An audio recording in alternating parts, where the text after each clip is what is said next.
Morning everyone welcome back to my channel है। अहिले बिहानको 3:30 हुनेछ है। अब अहिले आफ्नो कामका लागि निस्किँदैछु।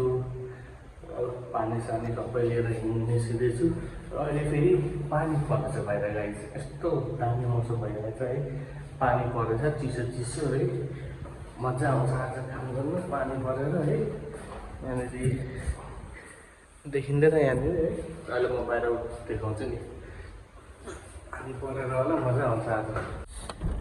सिएनजीहरू भरिभरि सिएनजी टपअप गरेर चियासा पिएर मजाले अब एकछिन हेर्दैछु, रुम बसिरहेको छु है। वेट गर्दैछु कुनै राम्रो ठाउँको बज्छ र अनि पिक गर्ने उठाउने अनि जाने भनेर।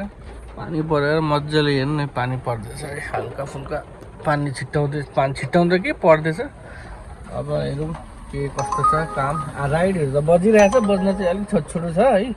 त्यो अलिक छोटो उठाएर हुँदैन, अलिक ठुलो मतलब एकचोटि चाहिँ अलिक मजाले ठुल्ठुलो गरेर चाहिँ अनि त्यहाँ बिस्तारै मिलाएर गर्नुपर्छ। हेर्न आज चाहिँ राम्रोसँगले है एकदम भने जस्तो तरिकाले गर्नुपर्छ है। आफ्नो चाहिँ योपालि आज चाहिँ अलिक धेरै टार्गेट छ। त्यही भएर अब गर्नुपर्छ काम है। काम गर्न छोड्नु हुँदैन, मजाले काम गर्नुपर्छ र सबैले काम गरिराख्नुपर्छ है। अघि त एयरपोर्टबाट निस्किने बित्तिकै अलिक 4-5 किलोमिटरमा अलिक अगाडि आएर एकछिन बसेँ हो। बस्दा भन्दा 15-20 मिनट बसेँ। 15 मिनट बस्दा अल्छी लागेर त्यहाँबाट यसो हेरेँ। फेरि एयरपोर्टको बजु सानो थियो, त्यहाँदेखि त्यही 5-6 किलोमिटर थियो। अनि त्यहाँबाट एयरपोर्ट पुगेर चाहिँ ठ्याक्क कति 5 किलोमिटरको लगभग 220 गरिदिएको थियो। के बसिरहनु चलिदिन्छु भनेर उठाएर गयो। एयरपोर्ट ड्रप गरेर फेरि म यहाँ आएर एउटा टक्क आइआइटीनिर बसेको छु। यो पार्क पञ्चायतबाट है। यो मेट्रो स्टेसन भयो है। अब यहाँबाट अब हेरौँ राम्रो बजेपछि चाहिँ अनि यहाँबाट पनि जाने। ट्याक्सी लाइनमा चाहिँ बस्नै लास्टै झ्याउ के सरासरी ब्याक टु ब्याक राम्रो आउनु भने टक टक टक टक टक गरी चाहिँ टाइममा फ्री हुन्छ, घर चलिहालिन्छ। अब ब्याक टु ब्याक आउँदैन, रुङ्दा निन्द्रै लाग्न थालिसक्छ हो। निन्द्रा लागेपछि अब त्यही हो, फेरि मन लाग्दैन, के हुन्छ अल्छी लाग्न थाल्छ। त्यही भएर अल्छी लाग्नु हुँदैन भनेर त्यही भएर सानो ट्रिप गरिराख्नुपर्छ क्या। एक ठाउँमा बसिरह्यो भने अल्छी लाग्छ। त्यही भएर सानो ट्रिप गर अनि त्यहाँ जाँगर चलिरहन्छ। अनि फेरि ठुलो ट्रिप भेट्ने बित्तिकै चलिदियो है। ल अहिलेको जम्मा जम्मी मेरो भनेको त्यही 1700सम्म भइसकेको छ।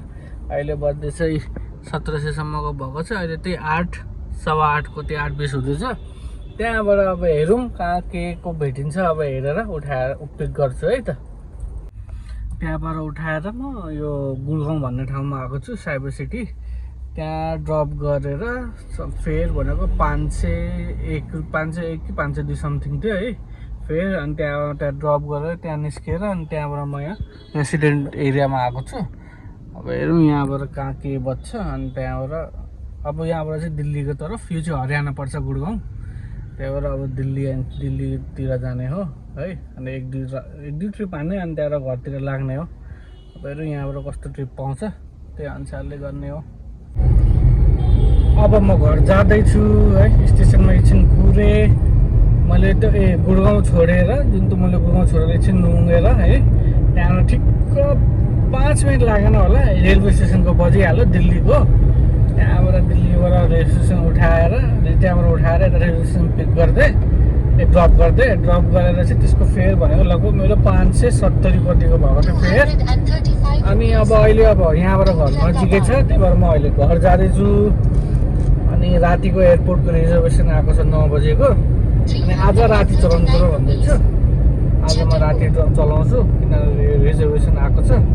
त्यही भएर आज कति के हुन्छ अहिले म भनिहाल्छु। भनेको मेरो लगभग भनेको त्यो 570को त्यता गर्दा उबरमा मैले 2200को उबरमा काम गरेँ। अनि ऱ्यापिडोमा त्यही 500-600को कतिको गरेँ। त्यो गर्दा 3000 जति भयो। अनि 3000मा मेरो सिएनजी भनेको 600 रुपियाँको लाग्यो। 600को सिएनजी लाग्दा 24 रुपियाँ भयो मेरो आजको उयो उबर पास गरेर थियो। अनि भरे अब रिजर्भेसन गर्दाखेरि त पनि आजकै काउन्ट हुन्छ, भोलि त अब हुँदैन है। आज चाहिँ म राति गर्नु पर्यो भनेर अरू अब रातिको चाहिँ भ्लग म आज राति हाल्छु बनाउँछु है। हेर्नु नि राति मेरो कति के हुन्छ, आज नाइटमा जानु पर्यो भन्दैछु। त्यही भएर सबैजनालाई अब अहिले घर गएर एकछिन रेस्ट गर्छु, सुत्छु 1-2 घन्टा अनि राति निस्किन्छु। ओके बाई, टेक केयर, सबैजना राम्रोसँग बस्नु है।